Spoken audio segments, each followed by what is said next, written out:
You're listening to Rendezvous with the Writer with Bobbi Jean and Jim Bell, only on LA Talk Radio.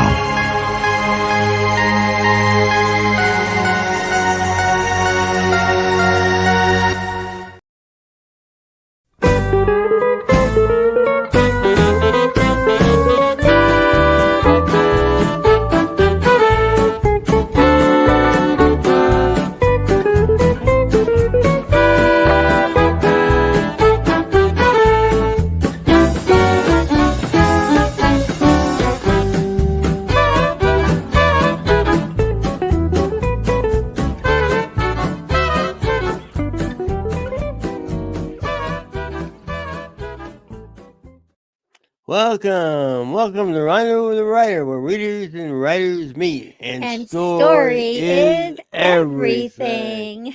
We were just listening to the Hot Texas Swing Band doing Hot Texas from our friend Alex Dormont, and this is, well, not a repeat, but we tried to do this show a few weeks ago when the LA fires, so we got the fellas back. So we have them back, and we are delighted that you are joining us tonight for episode 121, and have we got a full house. Let's find out, who are these guys joining us tonight? Good question. Henry Park comes on. This is the first Thursday of the month, and of course, Henry's always with us. Hello, Henry. Howdy. And then we have, who's our next? We have Bill Markley. Bill Markley, and here comes Bill in the white hat. Howdy, Bill. Thanks for having me. And next is Kellen Cutsford. And here's Kellen, and we love. There we go. Look out. And if you are listening to us and you're not watching, Bill is in a white hat, and Mr. Kellen is in a black hat, and Henry's without a hat, as are we. And we are ready for a really, really fun night. Let's get to know these folks a little bit, though. We're going to start. Just Kellen, where are you joining us from? I'm joining you from Littleton, Colorado. And Littleton is just, most folks would associate right near Columbine High School. So most folks know that's in the mind. But yes, that's where I am. Okay. And he is one of the co-authors of the two books that I'm holding up. So we'll go to Bill Markley. And Bill, where are you joining us from? Yes, I'm here in sunny South Dakota, Pierre, South Dakota. It's the capital of the state. And if you've never been here, come on up. It's the weather's fine. All right. And the two books that these gentlemen wrote together, Old West Showdown, two authors wrangle over the truth about the mythic Old West, and we'll be talking about one of the chapters from this book, and Standoff at High Noon, another battle over the truth of the mythic Old West. And before we get to battling, we're going to welcome Mr. Henry C. Park, who is with us the first Thursday of every month.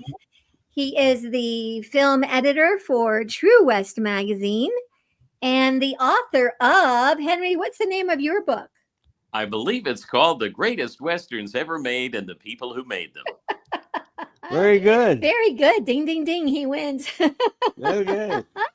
So, Henry, why don't you start us off? What's going on? With your monthly roundup.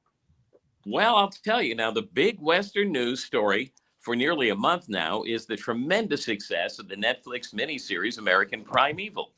It premiered on January 9th, and 6 days later had 10.4 million views. It's on the Netflix top 10 list here and in 75 other countries. Wow. Betty Gilpin from Glow stars as a mother traveling west with her young son to join her husband and finding a world of trouble between outlaws, natives, and Mormons. Taylor Kitsch from Friday Night Lights is a reluctant guide. It's 6 episodes. Have you all seen any of it? Yes. No. Yes. Good. Okay, good. We could debate that film. Brigham Young doesn't get the best review in that film. It's very in-your-face violent. Mm-hmm. They don't go away; they go for a close-up for every throat slitting and scalping. I enjoyed it. It's Very exciting. The realism of the battle scenes puts you right there to an amazing degree. I would say the history is good for a docudrama, and I'm dying to hear what your guests think of it, because it's set against the Mountain Meadows Massacre, which is very controversial among historians to this day. True West editor and publisher Bob Boswell and I are taking a deep dive into this. The core of the story is the relationship between two legendary figures, Brigham Young, played by Kim Coates, and Jim Bridger, played by Shea Wiggum. I've Mm. spoken to them and to Mark L. Smith, who wrote the show and also scripted The Revenant, and to their native cultural consultant, and to the spokespeople for the Church of Latter-day Saints, because it's all about the slaughter of 120 people on a wagon train by Mormons. And it's a historic fact. Is, did Brigham Young do everything he could to prevent it, or did he order it? Mm. Now, I'm delighted to tell you that an excellent Australian Western from 2021, which was unavailable in the United States until now, is now included on Amazon Prime. It goes under two different titles, The Legend of Molly Johnson and The Drover's Wife. And it's based on an 1890 story by Aussie writer Harry Lawson. It's about a pregnant mother and her child alone on her farm in the outback, awaiting her husband's return. That's starting to sound like the other movie. Well, stars and is written and directed by Leah Purcell, and it's a knockout. I had a great interview with her a couple of years ago, but I never ran it because the movie never played in the U.S. But now I'll be running it in Henry's Western Roundup. A couple of weeks ago, Claude Jarman Jr. died at age 90. He was the 12-year-old Nashville schoolboy who was cast opposite Gregory Peck and Jane Wyman and a fawn, 1946 as The Yearling. He went on to do about a dozen movies, mostly Westerns, playing John Wayne and Maureen O'Hara's son in Rio Grande. But he was not crazy about acting, quit, and later had a very successful career running the San Francisco Film Festival for 20 years. He wrote his autobiography, My Life in the Final Days of Hollywood, which I highly recommend. A couple of years ago, I got to interview him on stage at the Lone Pine Film Festival after a screening of my favorite of his films, Roughshod, with Robert Sterling and Gloria Graham.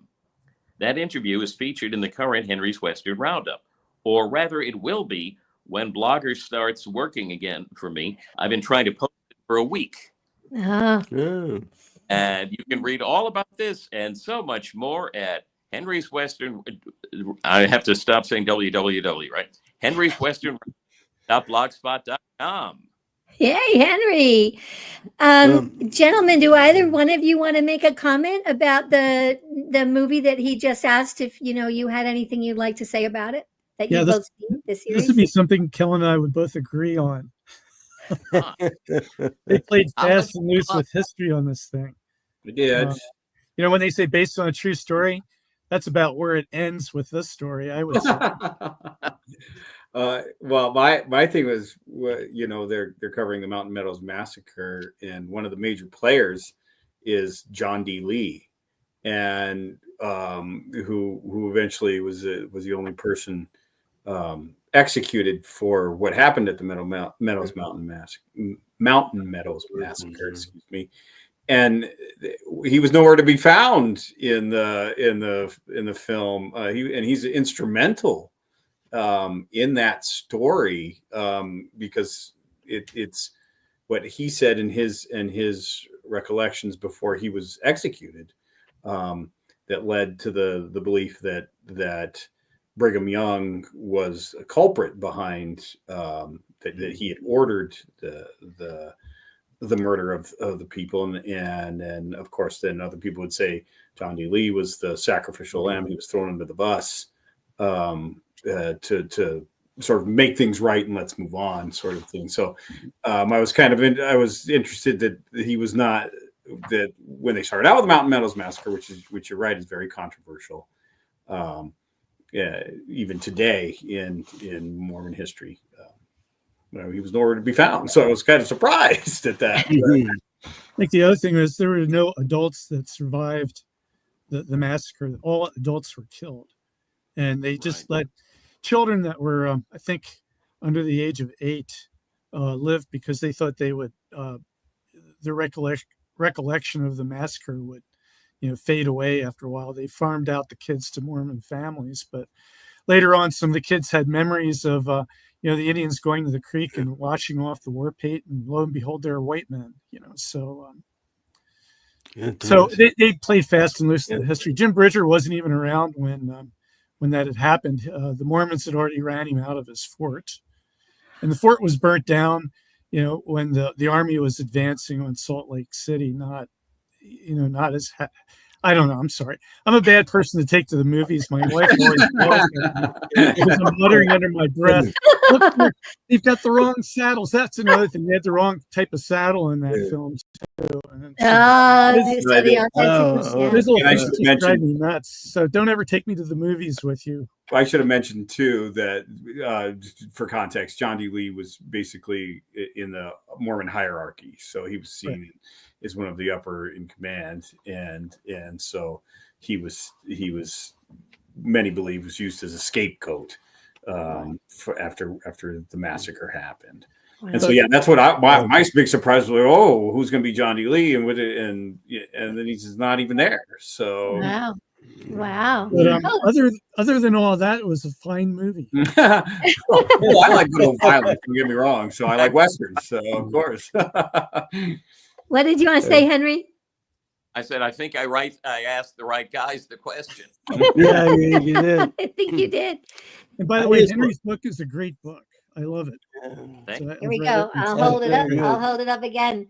Yes, the greatest westerns ever made, and the people who made them. And you wanted to say something about True West? Well, I did. It always is we have a bookmark missing. Oh, we do? And I always find that in this magazine, when I don't have the bookmark in, I can never find what I want to find. Now, your article in here, you had a couple articles in there, but one of them I wanted to ask you about was this woman who was a mixed martial artist. And and she made that movie, a low budget movie. And did you want to say anything about that? Because I thought it was pretty interesting. Well,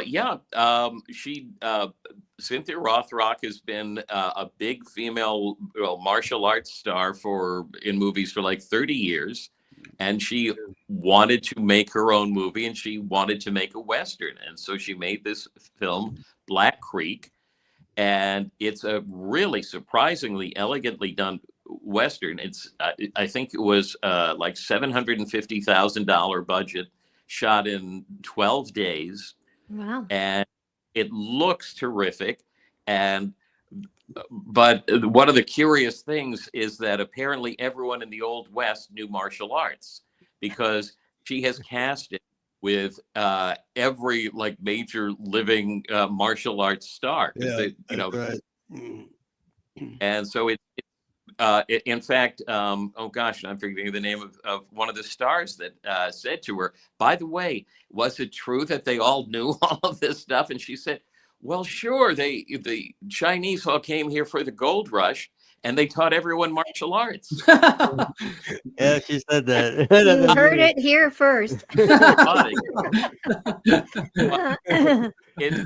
It's really, I mean, kind of goofy and out there in all of that element, but it's really a nicely done picture, and I do highly recommend it. All we right. call it best movie screen for the year. To stream, Okay. excuse me. I used to pick up her old straight to video martial arts films when I was a kid. When they used to have the video store, I'll date myself. We go to the video store and you pick up a Chuck Norris movie and a Cynthia Rothrock movie or a Seagal movie and a whatever. But she was a staple in that genre. Yeah. Let's we're gonna kind of shift gears just a little bit. Gentlemen, this is kind of to both Kellen and Bill. So how did you meet, and then how did you get the idea to put these books together? Tell us the backstory. I can tell how it came about, but Kellen, I don't know. It seems like I've always known you. It's been a while, hasn't it, Bill? I think we both. I'm trying to think. Bill, did we? I'm trying to think. If we met first at a WWA, or if we met first on the posse ride. No, WWA. WWA. And I think you'd come in to talk to us about. I was on the board at the time. And I think Yes. you came in, Yes. Okay. you're in Okay. Denver, and you came in to talk about some, I don't know, something technical. Yeah. running Twitter, which is now Right. X, but formerly Twitter.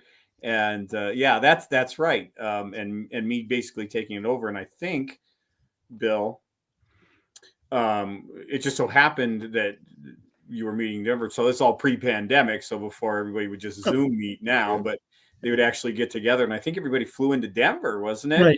And so I live in Littleton, so I'm just about a half hour, 40 minutes from downtown Denver.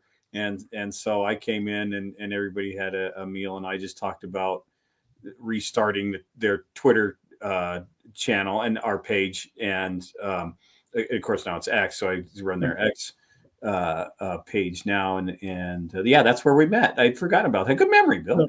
Yeah.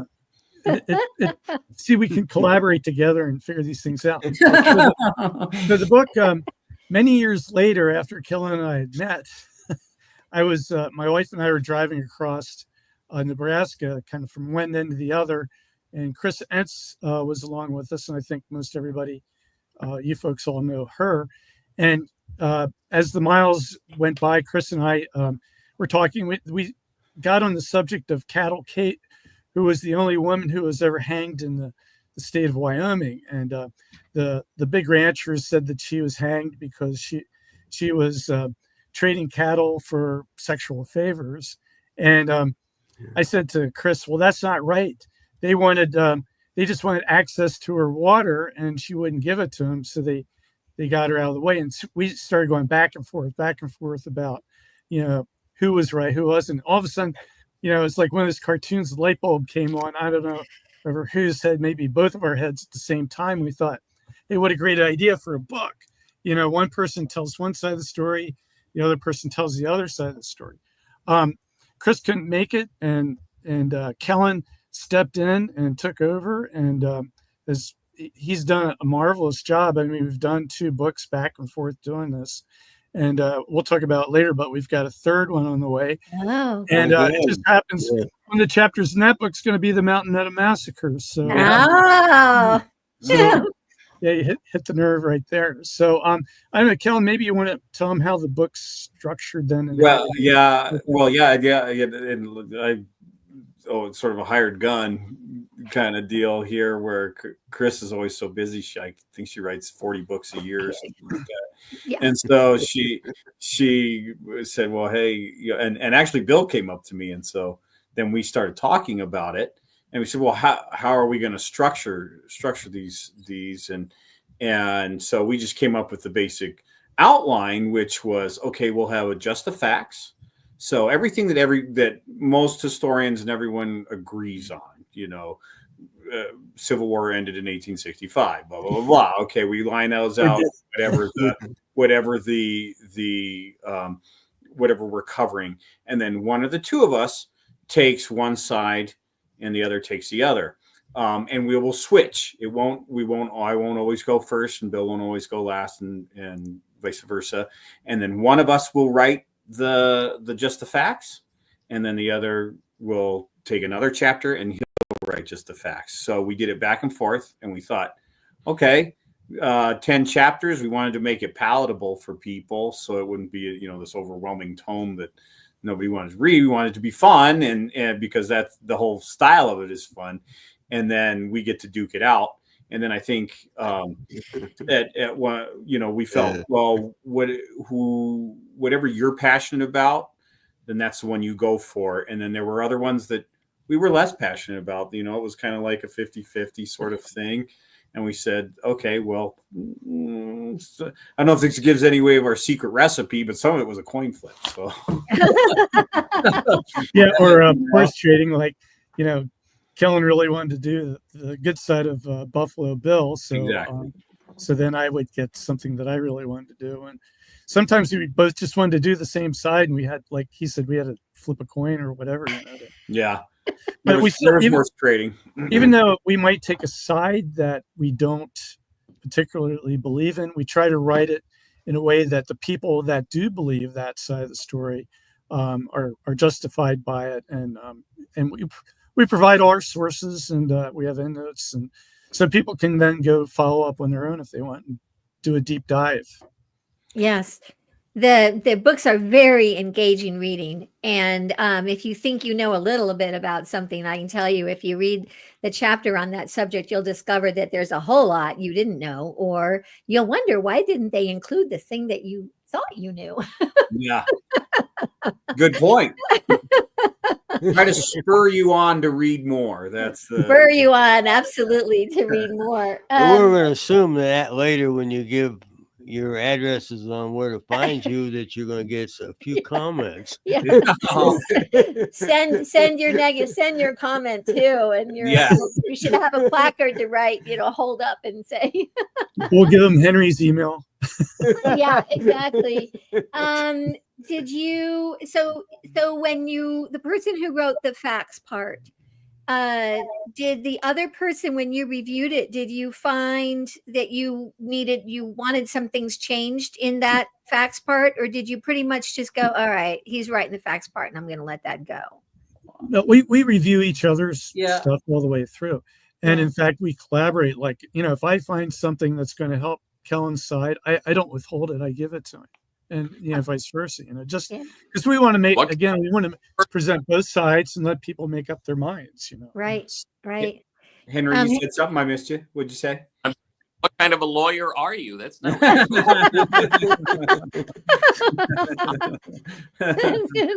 Did you have anything you want to ask before we take our first short break? Because when we come back, we're going to get into it.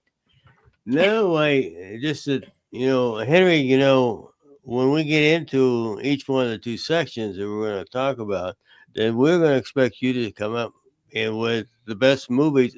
And there's going to be several movies about both of these stories. So you can kind of chime in what you think is the best and what was the worst. Or the worst, or just the most entertaining. We are going to take a very short break. And when we come back, we will be talking about one of the hottest topics found in these books, the gunfight at the OK Corral. One of the topics from the Old West. I want to hold up the right book, Showdown. Mm-hmm. But first, here is a word about two of our sponsors that make Rendezvous with a Writer possible. And if you are a writer, you want to find out what the Blue Cottage Agency and Clicks by Madison can do for you. And we'll be right back.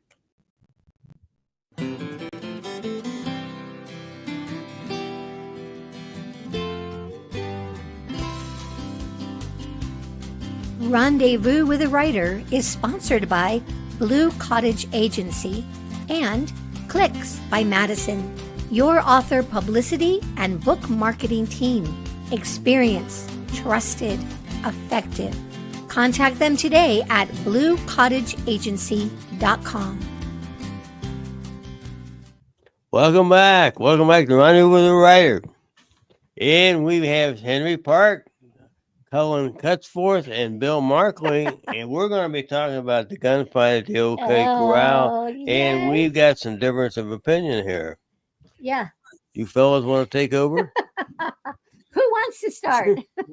Well, who wants to get out of the chute here? I mean, I'll go ahead and go first. Yeah, why don't you go first, and then I can tear apart what you. Okay, so I come out right out of the gate. So Kellen in the black hat. That's right. I should be the villain, right? But I know who the good guys are, and the good guys are the Earps. And so gunfight at the OK Corral. I think most folks are familiar, at least, with that. I mean, it's in the lexicon. It's in our national consciousness.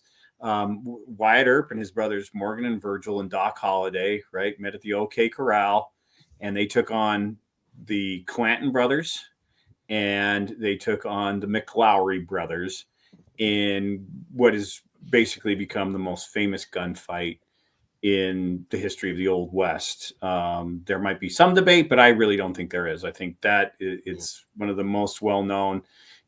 Henry can certainly tell us how many movies have been made about the gunfight at the OK Corral and all the events surrounding it, the events that followed afterwards with the Vendetta Ride, and the death of Morgan Earp and the injuring of Virgil, and then Doc Holliday's his life.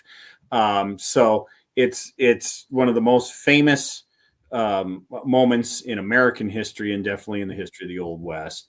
And that's why we led off with it in our first book, Old West Showdown. It's our first chapter right out of the gate. And so my side is the Earps were the good guys at the gunfight at the OK Corral. So little background. So what led to the gunfight at the OK Corral? The McLaury brothers, along with the Clantons, along with many other individuals, were in a gang called the Cowboys, and the Cowboys were rustlers, and they were thieves. And a main sticking point that led to the gunfight was a stagecoach carrying about $26,000 of bullion was hijacked by Cowboys Luther King, Bill Leonard, Harry the Kid Head, and Jim Crane. And they robbed the stagecoach and they murdered the stage driver. And when that happened, Sheriff Behan, who was the head of or the sheriff of Cochise County at the time, deputized Wyatt, Morgan, and Virgil, and they set out to arrest those cowboys. They caught Luther King, and Behan was going to take King back to the jail while the Earp brothers set out to find the rest of the cowboys. Behan was known to be an absolute shill for the Cowboys. He was very friendly with them. He liked them. And so Luther King somehow escaped.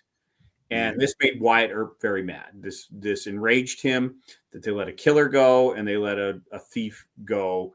And so Wyatt set out to replace Behan in the next election.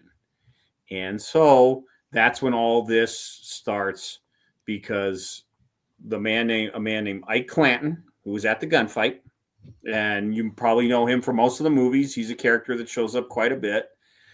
Ike said that he would let Wyatt know where the other cowboys were hiding out if Wyatt would allow him to collect the rewards that were on those guys' heads. Right. So they hatched this plot, and Wyatt thought, Yeah, I can use that when I capture them.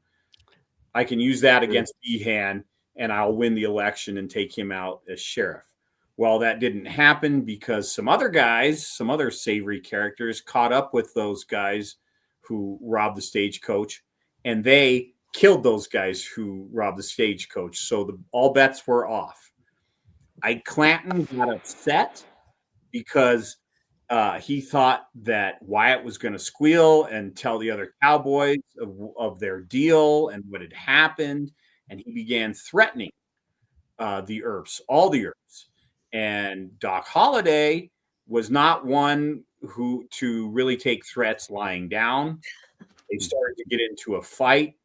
Back and forth they went. And then eventually the Earps were going to confront the Clantons, and the McLaurys happened to be there with them. And that's when the gunfight ensued. And the good guys won. All right. All right, This is based on a true story. Based on a true story. A good one. Yeah, Henry's applauding too. Okay. Yeah. All right. So, Bill, how do you answer all that? Well, first of all, it wasn't the gunfight at the OK Corral, it was the gunfight back behind the OK Corral. But True. That's just kind of a little point. The main thing is that, Ike Clanton was in town, and so was Tom McLaury. They come into, for some deals with beef and that sort of thing in town. And the night before the gunfight, Ike got a little drunk. He got a little mouthy. In fact, the Earps beat him up a couple of times, and they played cards together a couple of times during the night. So there was a lot going on back behind the scene. They took Ike before a judge after, beating him up, and Tom came by to see how Ike was doing, and Wyatt went and pistol whipped him in the street in front of people. And so there were those things going on behind the scenes. And so Frank McLaury and Billy Clanton, they come riding into town together, go to a bar, and they learn at the bar that Ike was in trouble. And before they even drank their drinks, they said, "We've got to get them out of town." So they went out, they found Ike and Tom, and Ike was getting his team hitched up to his wagon.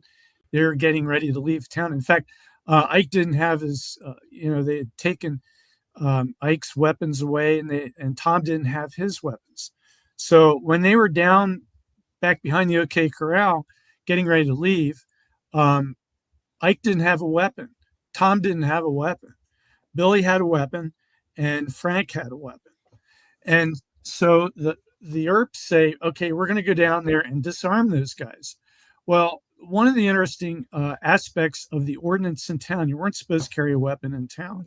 But one of the aspects of that ordinance was, if you're leaving town, you're allowed to have a weapon. And these guys were clearly leaving town. They're hitching up the wagon. They're getting out of there. I mean, Ike was already beat up. Tom was beat up. They just wanted to get out of town. And so the Earps come marching down with Holiday. And Holiday was given a shotgun by, I think Virgil gave him, or Morgan. One of them gave him a shotgun. They go down there, and Holiday also had a pistol on him. And so when they get down there are plenty of witnesses, because they held an inquiry afterwards. There are plenty of witnesses that said that Doc Holiday fired the first shot, and then Morgan fired, and then the rest of the Earps started firing and Billy had his hands up, Tom had his hands up, and Ike had his hands up as they started shooting. And so, of course, Frank goes for his gun, and Billy goes for his gun after he'd been hit by Holiday. And, the rest is history. They get killed. I mean, Ike doesn't get killed. He's the only one that doesn't get killed. He runs up to Wyatt, who sticks a gun in his belly, and he points it away from him. He's going, "I'm not here to fight." And he runs off, and he's the only one that doesn't die. So they were trying to get out of town. I'm not saying they were good guys. Yeah, I mean, no one's perfect. But yes, they did. To say the least. Yeah, but these guys, they didn't deserve to be, murdered in the streets of Tombstone. And that's in fact, that's how one of the headlines of one of the newspapers said, "Murdered in the streets." And their funerals was one of the biggest funerals ever held in Tombstone at the time. So my side of the story is, and I want to say too, is when I first started out on this, I'm going, "Oh no, I have to take the Clanton and McLaury side. How did I get stuck with this?" But the more I researched it, the more I figured, you know what? These guys are just trying to get out of town. Okay, Kellen, back to you. There are other witnesses who said it was Billy who shot first, and he drew down and he tried to shoot Wyatt, and Wyatt turned and he fired on Frank, because Frank was a known gun hand, and Wyatt was smart, and he knew if we get killed, or if someone's going to draw on us and be a good shot, it's probably going to be Frank first. So Wyatt drew on Frank, but Billy fired first. And some things that films often do in some of the films that do get right is that many witnesses said Wyatt, before the fighting started, said, "Oh my God," or "Oh God," that he knew it was going down, and that Billy pulled his gun and fired on Wyatt, but he was not as steady. He was the youngest of the group. He had the least amount of experience, and he missed Wyatt, and Wyatt turned and fired on Frank, because Frank was the deadliest of the group.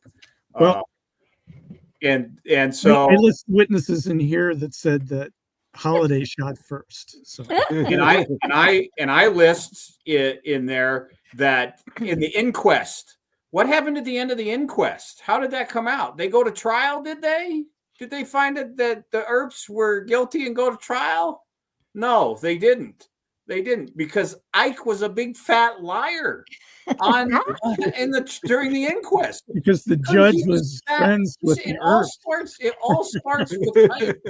Ike is the biggest loudmouth, and he starts everything. He got his buddies killed. He got his brother killed because he couldn't keep his mouth shut. Yeah. And when it went down, and you know it's true, Bill, he's right, he didn't have a weapon, and they didn't kill him. And what did that sniveling sneak do? He ran up to Wyatt and he said, "Oh, please don't kill me." And Wyatt said, "Get to fighting or get away." And that is true. That many witnesses said, he said, "Get to fighting or get away." Right. And Ike took off. Now, in some of the movies like Tombstone or whatever, Ike comes back and tries to get a gun and shoot him at that. Ike took off. Ike ran with his tail in between his legs down the street. I have a question. So, how many seconds did that gunfight last? Oh, gosh. 30 seconds. I was going to say, I didn't do it's half a minute or something. Half a minute? That. Yeah. Henry, what did the movie show? They showed that, about, it seemed to take longer on the screen. They said that it took about half a minute. As far as best or most accurate movies about the OK Corral, almost all of them spring from Stuart Lake's book, which was dictated by Wyatt Earp. Wyatt Earp. So in our book, it says 30 seconds. 30 seconds. 30 seconds.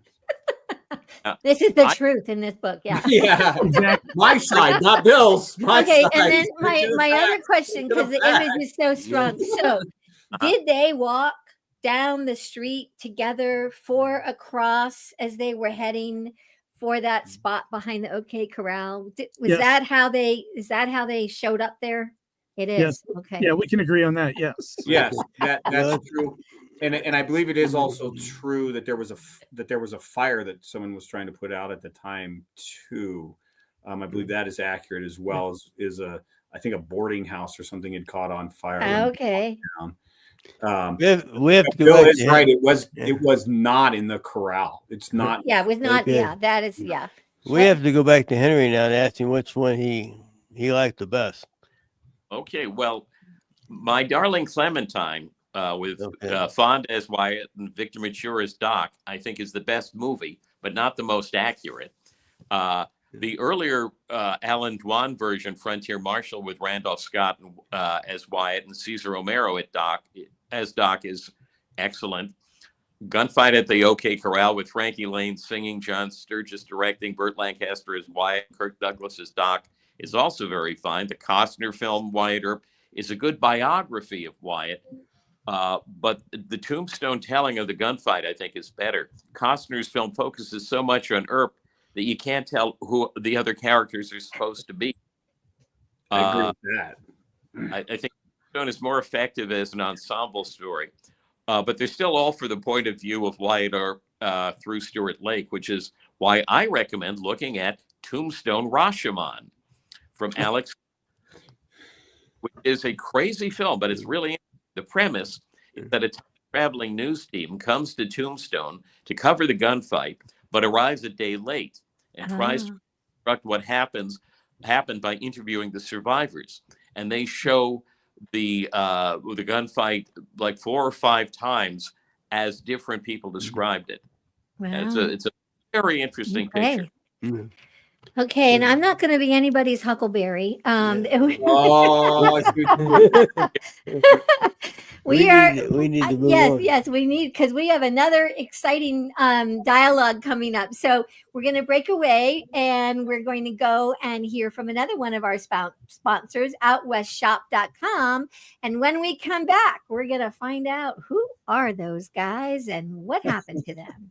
Stay tuned. Here at the Out West Shop, we're passionate about the American West, the truth and the myth. We're purveyors of fine Western goods. We We scout for unique and distinctive apparel, accessories, home decor, and general merchandise that are a reflection of the Western lifestyle. We hunt for unique artisans and craftsmen who are inspired to create decorative art you can wear based on their own love for the story of the West. We round it up and bring it to you. Check out OutWestShop.com when you need anything Western. Welcome back. Welcome back to Rendezvous with the Writer. Okay, we've got Henry Park here. We got Bill Markley. We got Kellen Cutsforth. And We got white hat, black hat, and no hat. we're after Butch Cassidy and Sundance Kid. Yeah. Where are they? Yeah. So that next one we're going to talk about is a chapter out of Standoff at High Noon. So, gentlemen, did they die in Bolivia? Who wants to go first? You got the floor, Billy. Okay. So we've all seen the movie, hopefully. Great movie. I love the movie, Butch Cassidy and Sundance Kid. So this was one of those topics where I drew the short straw, where I was going to have to defend the side that they did not die in Bolivia. And I thought, oh, this is great. So the more I delved into it, the more I thought, as you said, hey, wait a minute, who are those guys? Because the people that were shot up in Bolivia were never identified. So hopefully most people here that are listening to this know about Butch Cassidy and Sundance Kid, how, they were members of the Wild Bunch. They were successful robbers of banks and trains. In fact, a lot of there's a lot of robberies that are attributed to them, but it's never really been established whether they did do it or not. As time went on, things got kind of hot for Butch Cassidy and the Sundance Kid, and the Sundance Kid's girlfriend, possible wife, at a place, and they moved to Argentina. At the time, this was taking place around the early 1900s. They moved down there. They were in Argentina in 1908. That's when. I'm sorry, I got my figures wrong. It was 1905 is when they basically left Argentina. But then they'd been there for several years as successful ranchers and farmers in the area, and they're very well liked by everybody. But the Pinkertons tracked them down, and they sold their holdings, and they left, went over to Chile. They were there for a while, and then they kind of disappear from the scene. There were reports that they were still robbing banks now again in South America, and as I said, they slowly fade from history. Well, there's two North Americans. There were a lot of a lot of people didn't realize. I didn't realize this until I started studying it. There were a lot of North Americans in South America at that time.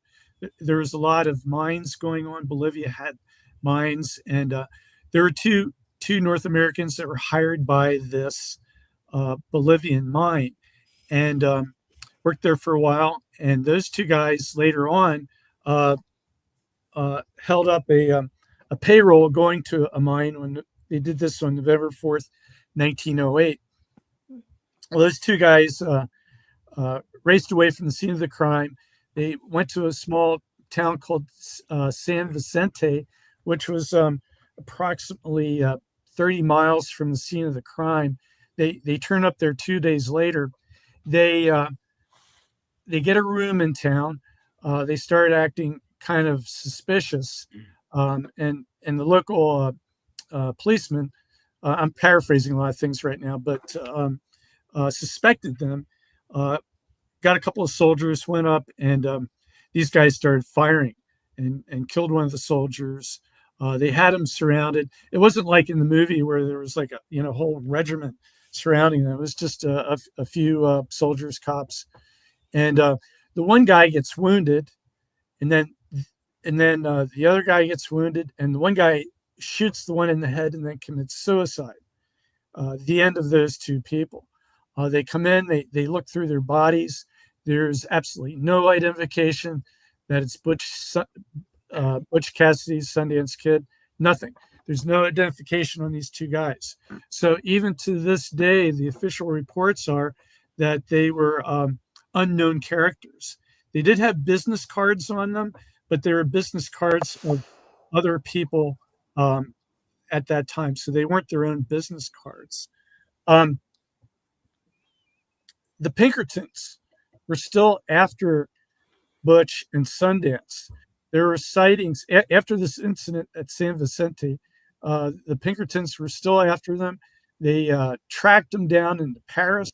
They followed them down into southern France, and then they loosed them. So the Pinkertons were still after them. Now, the story that Butch and Sundance died at San Vicente, that came out in Elks Magazine, April 1930. And it was written by a guy named Arthur Chapman, who corresponded with a guy named Percy Siebert, who was the mine manager where the alleged Butch and Sundance worked at. And he said that these two guys that were killed were Butch and Sundance. But he was never at the site. He never really talked to anybody that was at the site. Everybody that was at that site at the time said, we don't know who these two North Americans are. And they said at one time, one of them they thought might have been an Argentine, but never identified as Butch and Sundance. We have like 3 minutes left to the show. Can you believe that?